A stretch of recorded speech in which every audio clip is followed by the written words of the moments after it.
Hello and welcome to my channel. Here we take the fool's journey and we clamber towards truth. Take a second, soak that view in.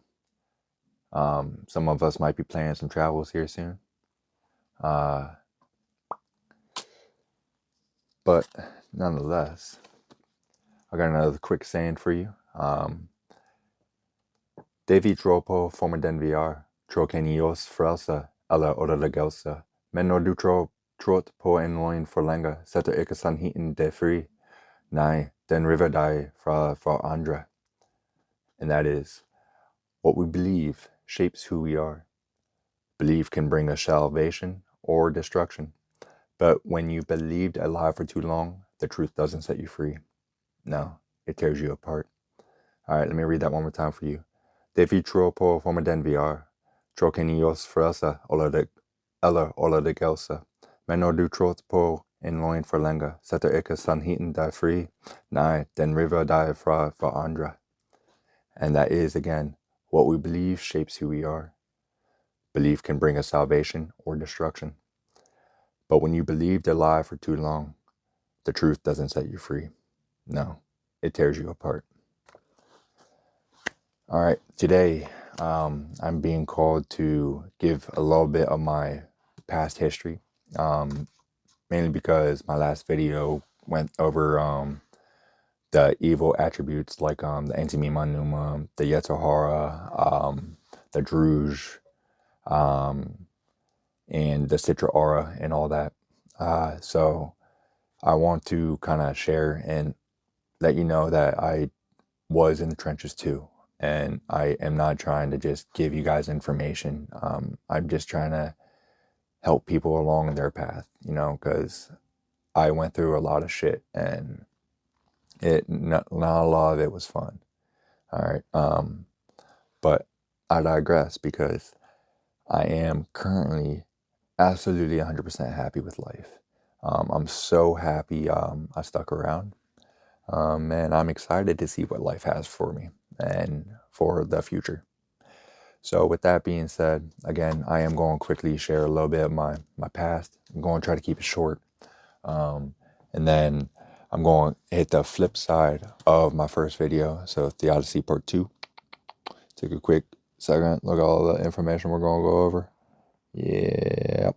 And then on top of the Theodicy part 2, I have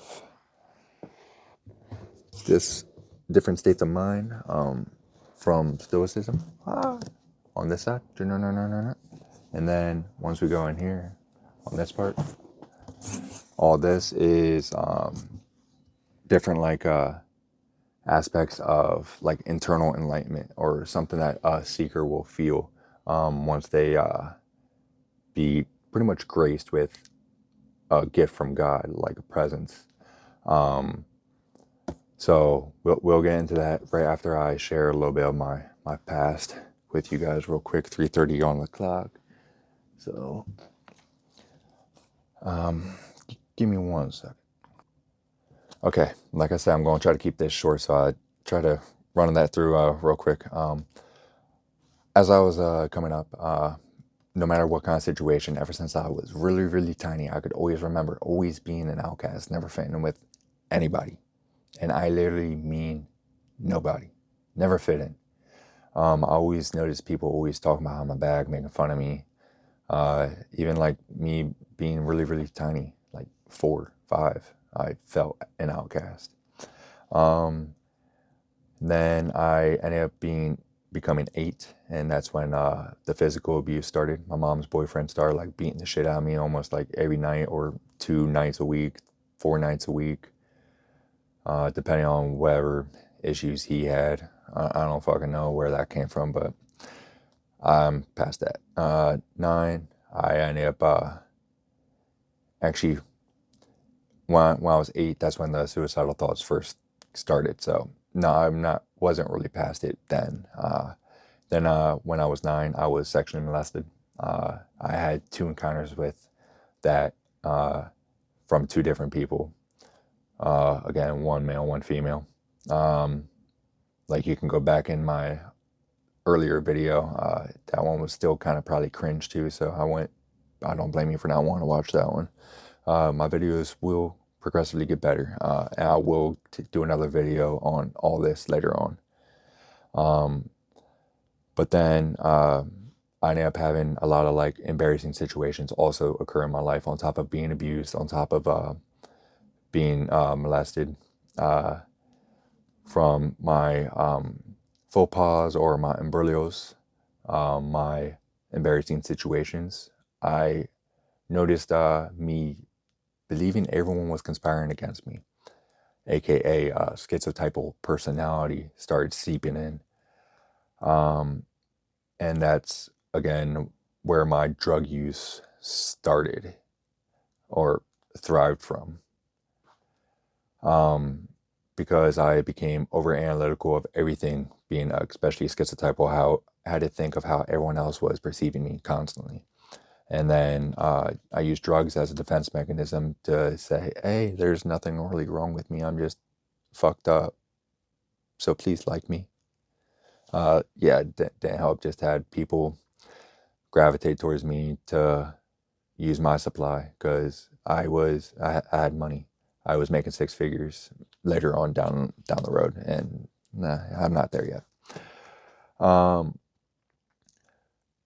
Nonetheless, me being uh, over analytical, I started to notice that the universe truly does listen to you.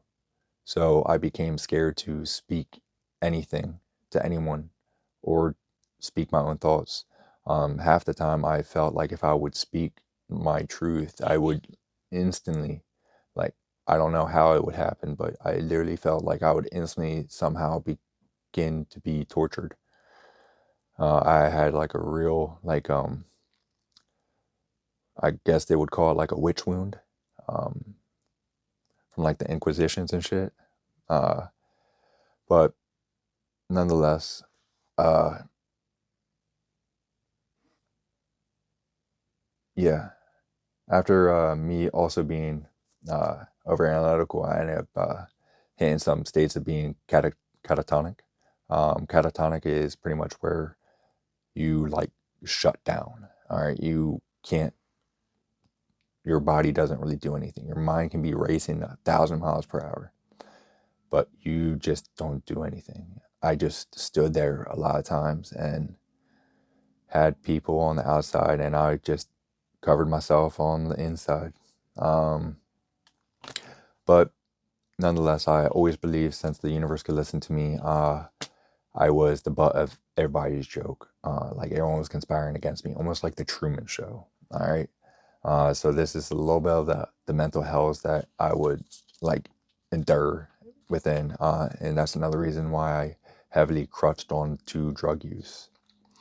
Um, then 2012 is actually, oddly enough, my world did change uh, as I knew it. So I believe the Mayan calendar for real.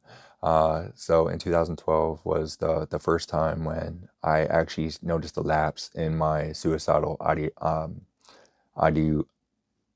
I don't know why I can't say that word. Ideation? No. Anyways, my suicidal thoughts, suicidal tendencies, I guess. Um, I noticed a real like short lapse, like it would be 2 weeks at a time or a month at a time.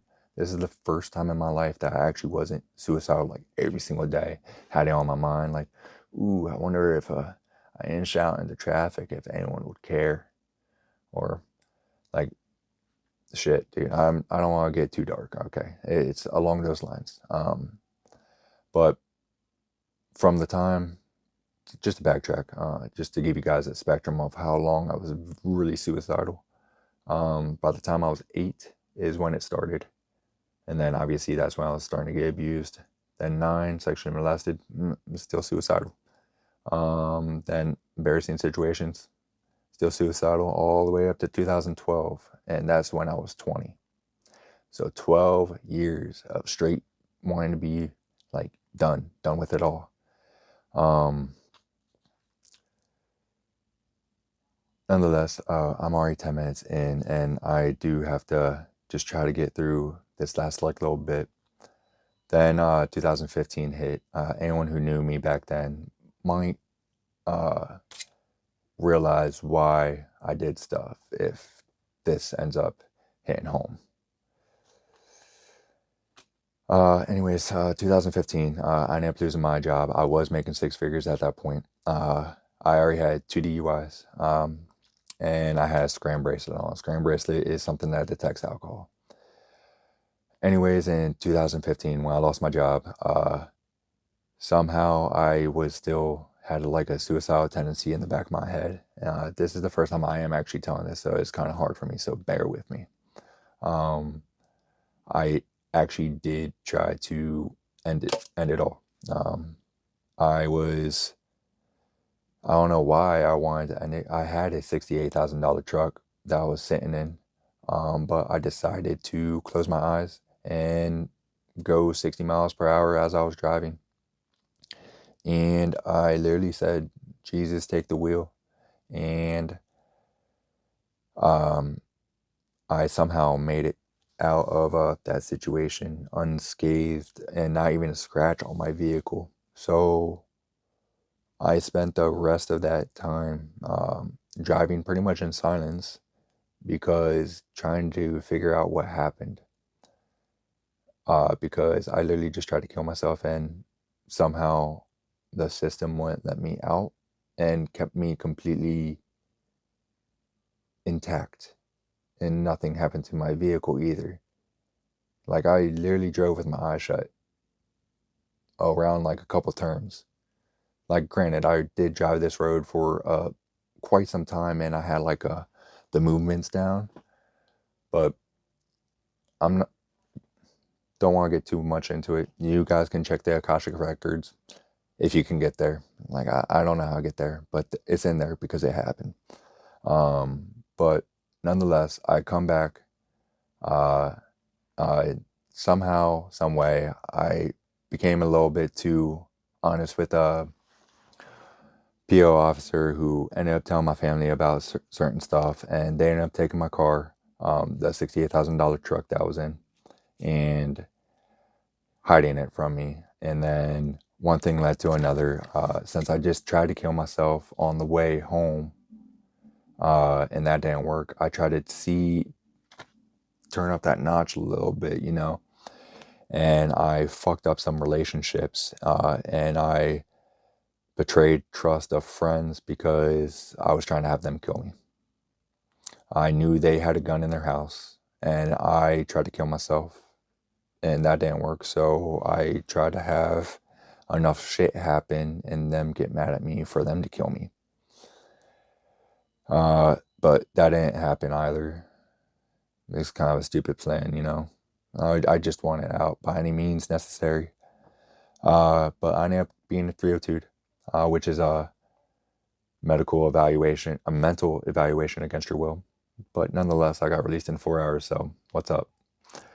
Uh, that's not something to brag about. Take it as you want. I did have a scram bracelet on at that time, as I would, like I said, as I was 302'd. Once I found myself in the room, I kind of just tore that bracelet off. And then shit just kept on getting worse and worse and worse with my family situation. So I pretty much said, fuck them, and I dipped out. Left everything behind. I was walking on the side of the highway, and this is the first time I had like this cathartic experience. Pretty much every aspect of my past just came rushing in, and like I didn't take long to process. It's like one each breath, in and out. Different situations just fucking flying out of my head, a new one dumping in, breathed it out. And then once I hit the end, I had no more to really like process. I'm like, you know what? All right, this ain't that bad. And this is why I decided that actually I had to share this part in 2015, because this is the first time I was ever touched by grace. And this is why I felt called to share this for this video, is because I was touched by grace. What I mean by that, I just walked away from everything, right? and I was in the depths of my own hell. As I was walking on the highway, I ended up stopping on this gas station, and this random guy comes up to me and tells me to come back tomorrow, because his buddy is working, and I'll get a whole bunch of discounts on everything I was buying. And then he takes me in, like he asked me if I need to charge my phone or anything, like randomly, and takes me into like this side door of this hotel, and literally posts me up and make sure I'm all good and my phone's charging. And like it was really crazy. And not only that, I ended up on a train down to Florida, and then I even was touched by grace down there too. A cop drove me to the next town. Trucker picked me up.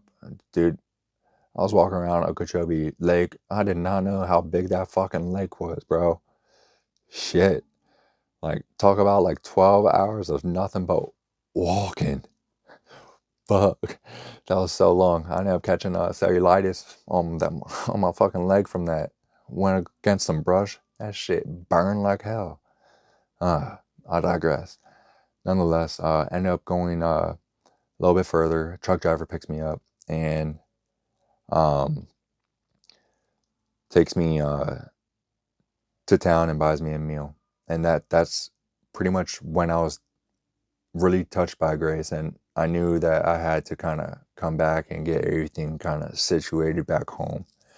So I ended up coming back. I sat in jail for 88 days. Not a single lick of paperwork came through, so I was just sitting there. I was already laid off. I didn't have nowhere to be, so just took it as it came. But all right, so that is pretty much the all in all of what I went through. All right, so we're about 17 minutes in. Not too bad. I'm sorry for how much it kind of like drug on. I don't think I missed much.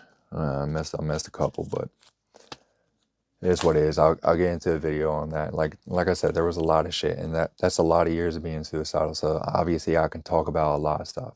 But the main thing is I wanted to tell you all that because I want to help people to get past shit like that.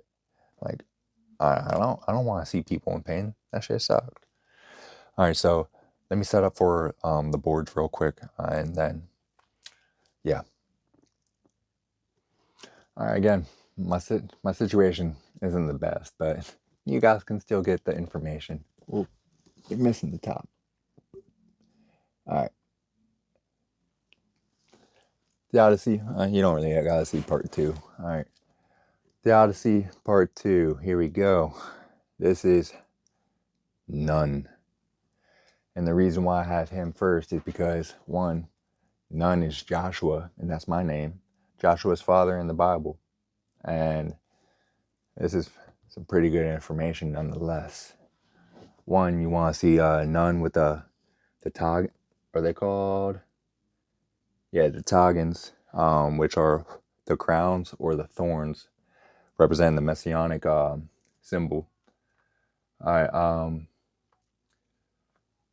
this is uh, representing activity, life, and the son of life. None is the 14th letter of the Hebrew alphabet. Also, the bent None right here represents the soul, and it also represents the concept of being hidden in God's presence, protected from enemies. Enemies. The upright final None, is representing the servant standing upright in the final day. So Rashi said, the orthography suggests that the one who is humble before God will stand upright in the final day. This means that the Tzaddik, the righteous man, will simultaneously affirm, I am nothing but dust. The world itself was made for my sake. And as in James, so humble yourself in the sight of the Lord, and he shall lift you up. All right, yeah, so I'm going to try to keep on pressing through this video because I did kind of take some time on my past. So Please stay with me, and if I stumble across, I'm sorry. So, Tikkun Olam, great start. Tikkun Olam. All right, so Tikkun Olam, meaning I repair the world or fix the world, is a fundamental Jewish principle focusing on social action, justice, repairing the world's breaches through human action. Often summarized, you are not obligated to complete the work, but neither are you free to desist from it. Next up, we have Sanatana Dharma. And Sanatana Dharma is a framework for understanding Hindu principles, emphasizing universal moral duties, individual responsibilities, and a path towards spiritual liberation while transcending sectarian boundaries, meaning eternal dharma or eternal law. The term describes a way of life and a philosophical system. Sanatana Dharma is seen as a system of inquiry and exploration, encouraging individuals to seek truth and understand the nature of reality. The ultimate goal is moksha, liberation from the cycle of death and birth and death, which is achieved through Dharma and realizing one's true nature. All right, next up we have Purushartha. Purushartha refers to 4 proper goals or aims of human existence in Hindu philosophy. It signifies a balanced, holistic approach to life, guiding individuals towards both worldly fulfillment and spiritual liberation. The concept suggests a progressive, balanced life, often pursued in this order, though they are interconnected. So first up we have Dharma. Oh shit. Can you even see that? Whoop. First off, you have the Dharma down here. Um, and Dharma is righteousness, moral values, conduct, and fulfilling one's duty to society and self. Then we have Artha. Artha is prosperity, material wealth, career security, and the means to sustain life. Kama, Kama, is pleasure and desire. So aesthetic enjoyment, emotional fulfillment, love, and sensory gratification. Finally, we have moksha, which is the final goal, liberation from the cycle of death and rebirth, self-realization and enlightenment. So the term Purushartha is derived from Purusha, which is human, and Artha, which is purpose and goal. Okay. Next up, yeah, you guys can still see that. We have Nidhyansanam.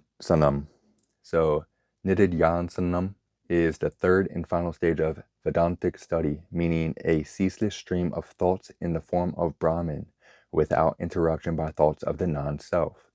The aim is to remove mental obstacles and deeply internalize the teaching, allowing it to be effortlessly available, acting as the final step towards samadhi.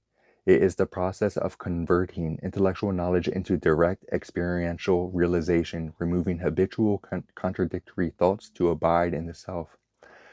Unlike objective meditation, it is subjective, as the object of meditation is the self. I had to move you guys back up or back on. Asha. Asha is the opposite of Druj. All right, just keep that in mind. All right, so Asha is the fundamental Zoroastrian concept of the natural cosmic order, truth, righteousness, representing the moral and the divine law of the universe. It is the guiding principle for living a moral life, opposed to Druj, which is falsehood and chaos.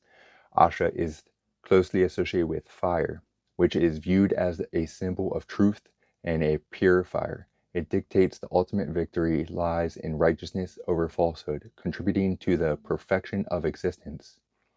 Asha is maintained through the core ethical triad of good thoughts, good words, and good deeds. Asha is considered the will of Ahura Mazda, or God, a fundamental attribute of the divine triad. Next up is Sasta. Sasta is a Sanskrit term meaning teacher, guide, ruler, or one who brings order, often called Dharma Sasta, meaning the protector of righteousness. representing the union of Shiva and Vishnu. The name implies someone disciplined, responsible, and orderly. Sashta is revered as the ultimate ruler over all creatures, symbolizing wisdom and protection. He is depicted as a teacher or warrior, often riding a horse or a tiger. All right, next up is our first Greek term. I like writing it in Greek first because it really emphasizes how you're supposed to actually pronounce it. All right, so algoides. Algoides is the term signifies a luminous, spiritual, and immortal form of the self, often viewed as the ultimate goal of spiritual, alchemical, or magical work to unite with. It is often associated with a higher ego, holy guardian angel, or spiritual body. It is often associated with a higher ego, holy guardian angel, or spiritual body. I felt like I read that twice. Proclus referred to it as the algoides ultima, which is the luminous vehicle of the soul, an immortal divine counterpart of the mortal physical body. It is interpreted as the radiant self or inner light that a person brings into realization. After algoides, we have epinoia. Epinoia is Greek for afterthought, insight, or conception. Epinoia is a divine feminine principle of enlightenment that descends into the material world to awaken human beings to their divine origin, often acting as the luminous epinoia or an aspect of Sophia. She provides the intellectual and spiritual knowledge of gnosis necessary to escape the illusion of material realm and its creator, the demiurge.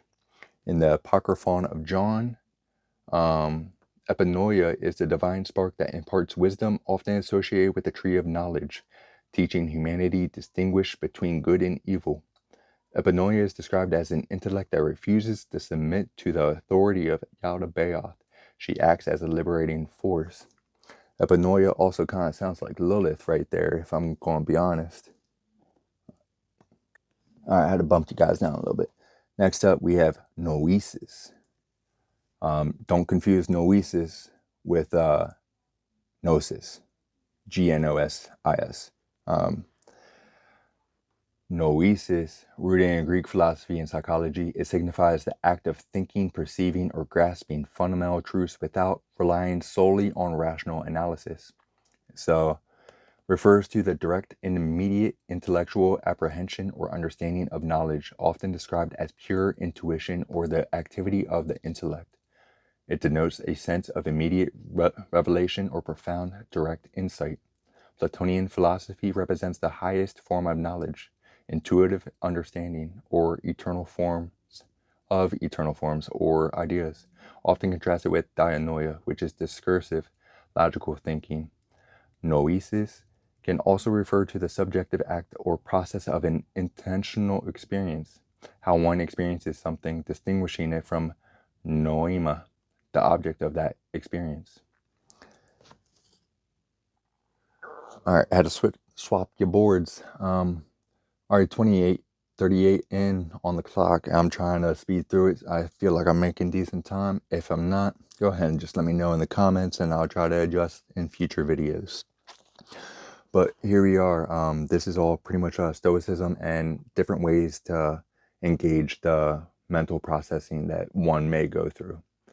Obviously, the goal is to stop needless, the monkey mind, more or less. All right, so let me get into it. So metacognition in psychology, metacognition makes sense of cognition itself. So it is awareness of and understanding of one's own thought processes. Cognition makes sense of the world. The prefrontal cortex has been proposed to play a critical role in metacognition. So a more meaningful translation is to think about thinking or learning about learning. That's that one up here. So next up, we have chimera. So chimera is just a thing that is hoped or wished for, but in fact is illusory or impossible to achieve. Something you've imagined that's bits and pieces of other things mashed together into a horrible new fantasy. In Greek mythology, it was a fire-breathing female monster with a lion's head, a goat's body, and a serpent's tail. And the reason why I put that here is because if you don't control your thoughts, they'll control you, or someone else will. All right.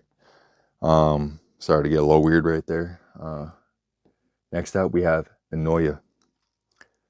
The V's in Greek are like N's. All right. And I had to stop actually doing my E's like that because that's how they do it in Greek. So that was kind of hard for me to turn away from. Enough about me. All right. Enoia is an ancient Greek term primarily meaning thought, notion, intention, or understanding, often representing the engaged mind or one's inner moral and intellectual disposition. It refers to one's mindset, disposition, or way of thinking, particularly in a moral sense. It stems from en, which is engaged or in, and nous, mind, denoting a deep, conscious, and settled thought process. It also appears in Gnostic cosmology as the first thought of God. In the Bible, it is translated as intent or mind, referring to the thoughts and deliberations of the heart. Now, dianoia, often translated as discursive thinking or intellectual understanding. Dianoia oft implies deep analytical thought that moves from one point to another to reach a conclusion. It is an ancient Greek term referring to the mind, understanding, or the process of discursive step-by-step reasoning. It refers to the mind, disposition, or way of thinking. It encompasses understanding, feeling, and intentions, sometimes even used to represent the heart or eternal attitude. And Platonism, wow, shit, I can't speak right now. Platonism. It represents the mental faculty for mathematical or scientific logical reasoning. In philosophy, where noesis is immediate grasping of the truth, dianoia is the process of thinking through to that truth. Platonism. For some reason, I could not say that. Apologies. Next up is apatheia. Apatheia is an ancient Stoic term referring to a state of mind free from irrational, intense, or disturbing passions, emotions like fear, anger, and excessive desire. It is the ideal state of the sage, where reason rules and one is not disturbed by uncontrollable external events. It represents inner tranquility, equanimity, and emotional freedom, rather than the modern negative connotation of apathy, which is indifference or lack of care. Apatheia does not mean being totally devoid of feeling, but rather free oneself from harmful passions that impair judgment. The term was adopted to describe a heart freed from sinful passions, allowing for pure prayer and inner peace. Again, apatheia. If you've noticed anything that's ending in oya, aya, you might want to pay attention to, because that's some good information from the Stoics. Let me scroll you down. Yeah, I apologize for my setup. Wow, 333 on the clock. I said that. So next up we have metanoia. Metanoia is another Greek word for that literally means to change your mind or change your direction, referring to a profound fundamental transformation of heart, mind, and perspective. It denotes a deep, often spiritual reorientation of one's life rather than just a superficial change. Metanoia signifies a move beyond the mind to a new way of thinking, commonly understood as a complete 180-degree turnaround in perspective. In psychology, it refers to a profound, sometimes spontaneous rebirth or reorientation of the self, often used in Jungian or existential contexts to describe a transformative change of gestalt or a move away from a false self. Metanoia is a deep shift in belief or faith, a sudden realization that triggers this new way of thinking. All right, now we're moving up here. Pneuma, Yetzer, Hatov, and the Fafashi. The Pneuma is the opposite or the positive attribute or aspect of the anti-Mima Pneuma. Yetzer Hatov is the opposite of the Yetzer Hara. And Druj is actually the opposite of Asha, but Farvashi is up there because they are the guardian of the Irvan. All right, so Numa in Gnosticism refers to a divine spark of the true God trapped within select human beings. It represents the highest immortal essence as opposed to the soul or body, which must be liberated through gnosis, which is self-knowledge, to escape the material world. If you guys have been paying attention this entire video, a lot of this information is pretty much waking people up. All right, everything's about the mind. Gnostics believe that the pneuma, a portion of the divine light, often from Sophia, was trapped in the material world created by the demiurge. Gnostic anthropology divides humanity into three types, which are pneumatics, spiritual, capable of salvation, psychics, souls, middle ground, and the hylics. I went over the hylics in my last video, but they are material and they are destined for destruction. So if you're stuck in the material aspects of life, according to the Greeks or Stoics or Gnostics, my bad, you are set up for destruction. So you might want to change your way of life. Not trying to tell anyone how to live. Anyways, the pneuma is awakened or saved, liberated when the individual gains knowledge of their true origin and divine nature. Knowing the pneuma within oneself is equivalent to knowing the ultimate true God. Upon death, the pneuma escapes the material world and returns to the pleroma, the divine fullness or heaven, onto the Yetzer HaTov. The Yetzer HaTov is the good inclination in Jewish theology, representing the moral conscious altruism and the innate drive to follow divine law, or the Torah, and do good deeds. While the Yetzer Hara is present from birth, the Yetzer HaTov is said to develop later in life, often associated with the maturation process and the responsibility of adulthood. So it develops around age 13, acting as a counterweight to the Yetzer Hara, which drives selfish desires and worldly passions. The Yetzer HaTov serves as a steering wheel, controlling and directing the powerful, often destructive energy of the Yetzer Hara toward constructive purposes. The interplay between the Yetzer HaTov and the Yetzer Hara creates the moral struggle of offering humans free will to choose between ethical behavior and self-interest. All right, so if you want to watch my last video, I get into the Sitra Aura. So the Yetzer Hara and creates husks or klipot that surround us and shade our light. And then the Yetzer HaTov has to go through pretty much all of the 10 spheres of the Sitra Aura and try to alleviate our misperceptions in reality to help us grow. But they don't come into existence until we're 13. So on to Fravashi. All right.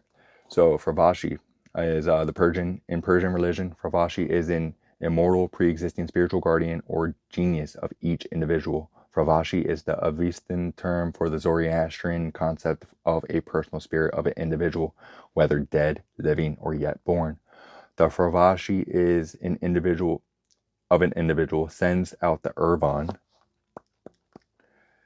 the immortal self, into the material world to fight the battle of good versus evil. Again, the evil in Zoroastrianism is Druj, which is falsehood, and Asha is I covered earlier in this video, and the Irvan is the immortal self. Now we're going to move on to some Sufism.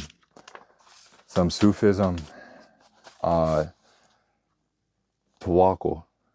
Tawakkul is a concept that translates to trust in Allah or reliance in Allah, or reliance on Allah. Apologies. It's a state of heart and mind where the trust that Allah, the divine, knows what is best and that the outcome is ultimately in His hands. Tawakkul is a manifestation of a believer's trust in Allah's wisdom, mercy, and power. Tawakkul doesn't mean neglecting effort or action. It includes accepting whatever comes one's way, both good and bad, with patience and understanding that Allah knows best. It involves stirring with sincerity and determination while also being patient and content with whatever comes from Allah.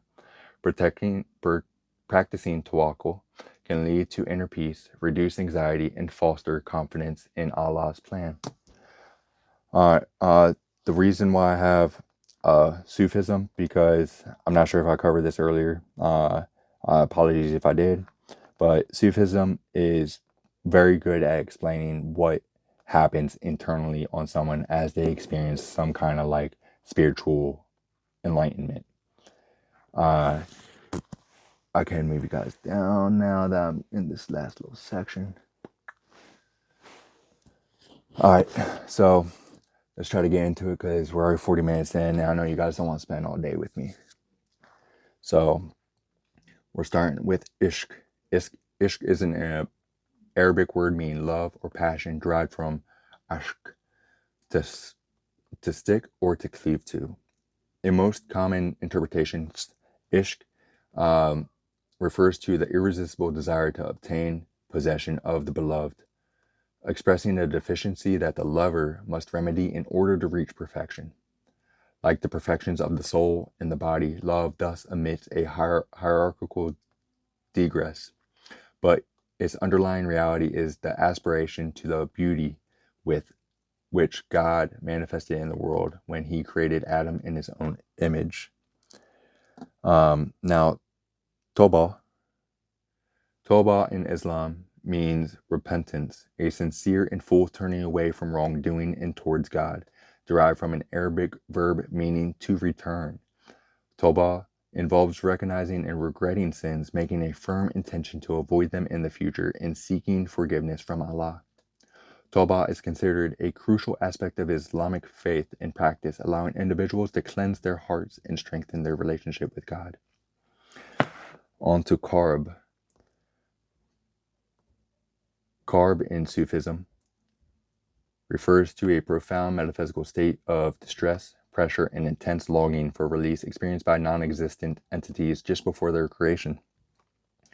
Often described as a defined sigh within the breath of the All-Merciful, represents the yearning to return to Source.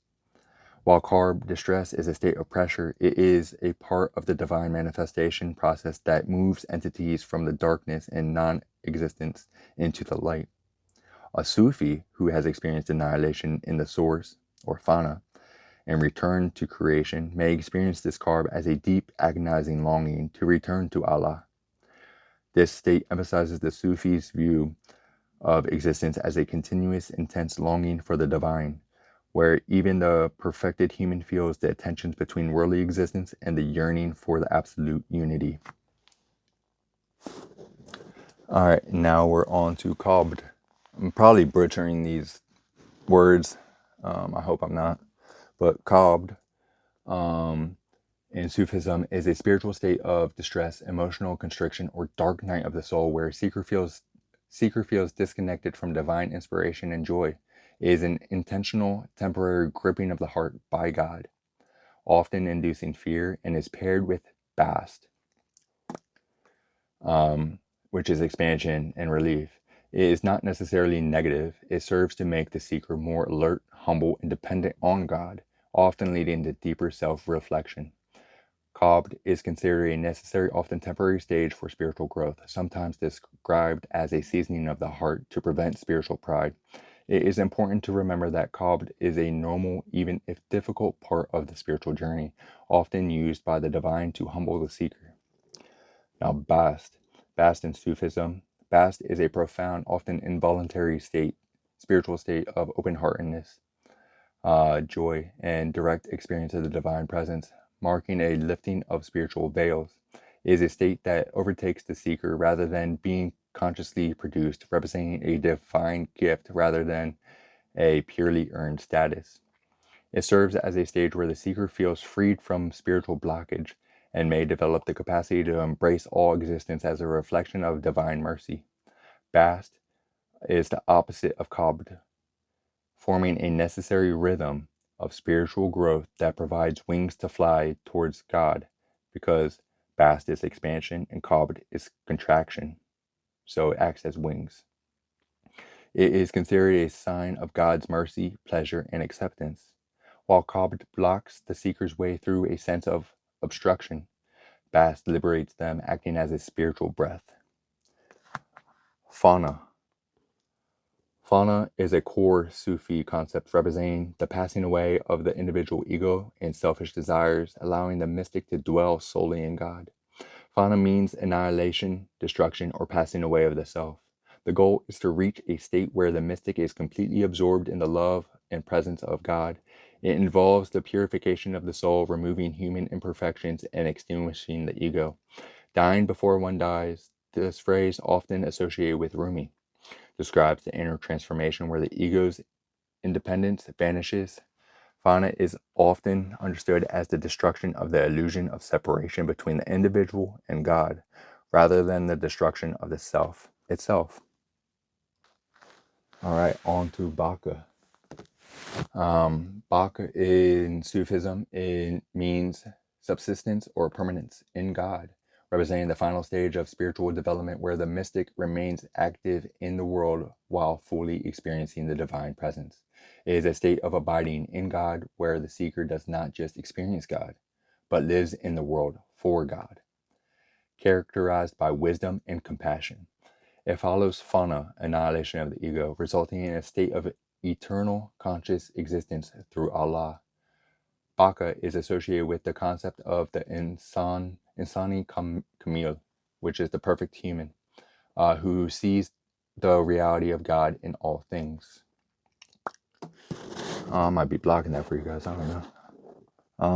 Then we're on to Wajd. Wajd in Sufism is a technical term for spiritual ecstasy, a profound, often overwhelming state of divine love and joy experienced by the heart. It represents a finding of the divine where the seeker loses self-awareness and experiences intense temporary emotional states like bliss or awe. It signifies finding the presence of the beloved Allah in the heart, resulting in lover's divine consciousness. Wajd is considered a gift or a flash of enlightenment that momentarily removes the veil between the servant and God. Wajd can lead to physical reactions such as trembling, weeping, falling, or dancing due to the intensity of the experience. Wajd is inwardly focused on the divine rather than an outward display or performance. Wajd is not the ultimate goal of Sufism, but a stage of spiritual development that must be transcended to reach true realization. Now, the Insani Kamil is a central concept in Sufism, meaning the perfect human, referring to an individual who has reached the pinnacle of spiritual maturity, embodying divine attributes and acting as a mirror for God's creation. The concept signifies a person who transcended mundane material existence to achieve union with the divine, characterized by pure consciousness and true identity. Reaching this state involves intense spiritual discipline, purification of the ego, and in some traditions passing through specific stations or doors of knowledge. Represents the ultimate goal of the spiritual journey, often contrasting the enlightened, perfected soul with the ordinary material bound human. Now, Zadik. Zadik is Hebrew term meaning the righteous one or just person. Uh, Zadik represents a saintly individual who embodies high moral integrity and spiritual dedication. Zadik is used to describe one who does Zedek, Tzedek, Zedek, justice and righteousness, aligning their actions with the Creator's will. In essence, a Zadik is seen as a person who has mastered their inner life, acts with absolute righteousness, and acts as a source of inspiration and spiritual aid for others. All right, if you made it this far, I do truly appreciate you, and thank you for sticking with me because we're just under 50 minutes. But I do have just a few more cards to read because the Ubermensch fits in perfectly with the Zadik and the Isani Kamil. So the Ubermensch is a philosophical concept introduced by Friedrich Nietzsche, and thus spoke Zarathustra Zarathustra. All right, fuck that word. Zarathustra in 1883, representing an ideal human who creates their own values, transcends conventional morality, and embraces life fully. It is a goal for humanity focusing on self-mastery, inner fortitude, and finding meaning in a secular world. The Ubermensch is not inherently a superhuman with physical superpowers, but rather a superior human archetype who overcomes the mediocrity of conventional existence. It is an inspirational model or a bridge to a higher form of existence that requires intense self-overcoming. Sorry, I couldn't read my handwriting. And I've been sweating since this video started. sharing past history probably kind of does that for a person, huh? And next to is just going to be Chiron that I'm going to read real quick to kind of help people along the path. And then Orcus. These I'm probably going to read back into once I go over the great work or the magnum opus, Kundalini, microcosmic orbit, and all that stuff. This stuff is probably going to come back out. But since we are just about an hour in, I'm going to read them real quick, or just a little part of it. All right, so Chiron in astrology, Chiron is known for the wounded healer, representing our deepest emotional wounds, insecurities, and the potential for profound healing and wisdom. So look into your placements in astrology, like for real. Just take a moment and just take a dive and see what you can find out about yourself, because there's so much to learn and it's interesting. It's fascinating. Anyways, Chiron sign and house placement show where you feel inadequate yet can transform that pain into a gift to help others. Instead of fully disappearing, the wound becomes a source of empathy and wisdom, allowing individuals to heal themselves and others. All right, it symbolizes the struggle with chronic pain and the eventual necessary surrender to it. All right, so next up is Orcus.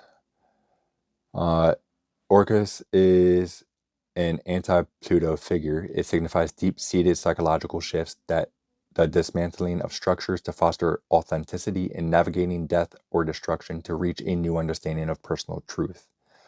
Orcus relates to deep soul searching and living according to one's truest, often difficult reality rather than social conventions, mythologically linked to punish broken oaths in astrology. It highlights where we face karma or intense self-scrutiny regarding promises and commitments. It is often interpreted as a sentinel of service or a force that demands we stop living lies, forcing a transition into a more authentic, albeit challenging state. So I hope all of this information kind of made a nice cohesive linear thought process, I guess I want to say. Again, if you did make it this far, I do appreciate it. I don't know what I'm going to do about my setup until I have more space, I guess, or a different spot to do this. Other than that, I don't really have much to say. So I think I covered everything. Again, please don't try to push on too much judgment onto me. If you have questions, go ahead and ask me. I'm thinking about making possibly another Instagram, because right now I don't really have social media. So if you want to get a hold of me, you have to use the comments right now. I'll let you guys know when I get like an Instagram or something. But other than that, thank you for sticking with me for 54 minutes. And I believe I am going to close it out. Again, much love. I hope this was helpful for you guys. I do just want to help people get past their trauma. And I feel like this is the way for me to do it. So everyone, stay strong, stay curious, stay blessed. Take the fool's journey, clamber towards truth. Goodbye.